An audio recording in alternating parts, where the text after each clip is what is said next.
তেনেকুৱা মই দাবী নকৰোঁ। কিছুমানৰ আপোনাৰ মানুহ চাই মই দাবী কৰোঁ মানে খুব বেছি ল'লে 3000 বা 2000 তেনেকুৱা। আৰু বৰ্তমান মই আজিলৈকে ইমান দিন কৰিছোঁ যদিও 8 বছৰ এতিয়া 9 বছৰ হ'ব। 9 বছৰ পিছতো কোনো এটা মোৰ চাকৰি নাপায়। এতিয়া ইয়াত হ'ব লাগিছিলে চাকৰি এটা, মোৰ কিন্তু চাকৰিটো নোহোৱাৰ কাৰণে মই এটা দাবী ধৰিবলগীয়া হৈছে। দাবী ধৰিছোঁ তথাপিও তেনেকুৱা নহয় মানে। বৰ্তমান মই কিছুমানৰ পৰা 2000, কিছুমানে 1500 দিয়ে, কিছুমানে 3000 দিয়ে, তেনেকুৱাই মই লওঁ, তাতকৈ ওপৰ মই নলওঁ। আৰু কাৰোবাৰ হাতত যদি পইচা পাতি নাই বুলি ক'লেও আপোনাৰ বৰ্তমান মই কিছুমানে 700 টকা দিয়ে, তেনেকৈ মই ঘৰখন চলে আৰু এই আপুনি যিটো ঘৰ গহপুৰৰ এতিয়া তেওঁলোকে সেইটো মই দাবী কৰা নাই বৰ্তমান আজিলৈকে। যোনে যিটো আনকি ড্ৰাইভাৰটো মোক জানে যে কিমান টকা লয় কি কথা তেনেকুৱা। সেইটো আপুনি সেইদিনা কিমান লৈছিলে পইচা? মই সেইদিনা 2000 টকা দিছোঁ। 2000 মানে কোনে দিছিলে? 2000 কোনে দিছিলে?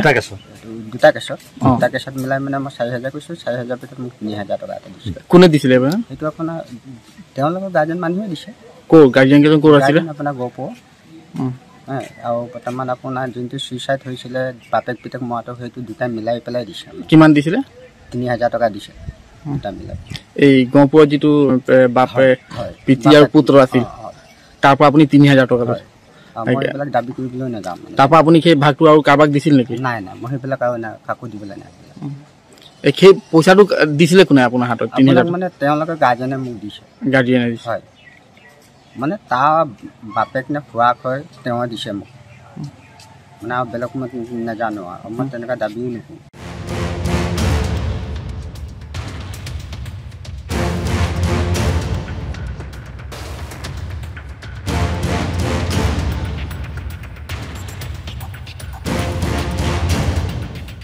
আমি একো হেৰিয়ে নাই। আৰু তাৰপিছতে চুইপাৰৰ কথাটো কওঁ। ইয়াত যে চুইপাৰ নাই, আমাৰ মেনেজমেণ্ট কমিটিয়ে চুইপাৰজনক ঠিক কৰি দিয়া হৈছে।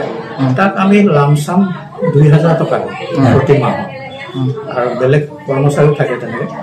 গতিকে 2000 টকাটোৱেতো নহয়। আমি চৰকাৰক বাৰ বাৰ কৈ আছোঁ তেওঁক এটা অনাৰেৰিয়াম দিব লাগে চৰকাৰী ফালৰ পৰা, কিন্তু আমি মেনেজমেণ্টৰ ফালৰ পৰা চুইপাৰজন 2000 টকাত খটোৱা পায়। নাই, এইটো মিছা কথা, সম্পূৰ্ণ মিছা কথা।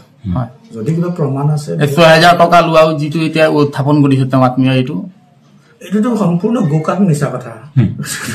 আমাৰ লগত কিবা যদি প্ৰমাণ আছে তেওঁলোকে আপোনালোকক দেখাওক, মোক দেখাব নালাগে। আৰু এতিয়া নিউজটোত যিখিনি পাই আছো বেলেগে কৈছে, বেলেগৰ পৰা শুনিছো, তেনেকুৱা কথাহে কৈ আছে। গতিকে আমি আৰু তাত ডাইৰেক্ট কৈছে যে পুলিচেহে লেনদেন কৰিছে গহপুৰত, আমাৰ ইয়াত নহয়। গতিকে সেই কথাখিনিতে গুৰুত্ব আমি দিব লাগে। আৰু ইয়াৰ কথাটো আমিতো সম্পূৰ্ণ অজ্ঞ হয়তো।